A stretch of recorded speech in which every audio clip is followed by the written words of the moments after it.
Duty of care and negligence. When trying to determine who is liable for an accident, you may find that it boils down to who was careless and who was careful. There are potentially thousands upon thousands of accidents and injuries that people may suffer from. Whether someone is involved in a road traffic accident, a slip and fall, or they were injured in their own home, they will need to determine whether they were responsible for their own accident, or it was caused by someone who had been careless. In other words, was the injured person negligent? Let's take a look at a few scenarios. Duty of care. In some circumstances, the liability may fall with someone who has a duty of care to protect another person or people from injuries.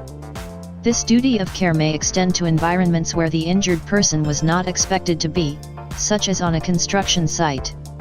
For example, if you decided to break into a construction site, you wandered onto an incomplete building and began to swing on the scaffolding. Some of the scaffolding came loose and broke away, causing you to fall and injure yourself.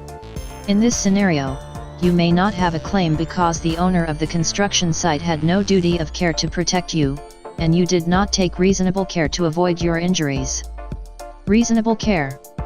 Everyone is expected to take reasonable care so as to avoid injury to other people. However, what constitutes reasonable care can differ between place and time, and between people too. This means that what may be considered reasonable care in one place may not be considered the same in another. For example, let's imagine that you have taken a few friends to a park and they started to play on the monkey bars.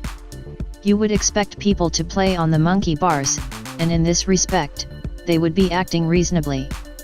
However, if you took them to a construction site and they started to swing on the scaffolding, you would not be taking reasonable care of them if they were in your care and you did not stop them from behaving this way. Factors in negligence cases. Irrespective of how your accident occurred, if you want to receive compensation for the injuries you sustained, you will need to show that you were careful and someone else was careless. The careless person may have to pay the compensation. If someone is found negligent while at work, and an accident is caused due to their negligence, their lawyer could also be found liable. If you were found to be careless, the amount of compensation you could receive may be reduced by how negligent you are found to be.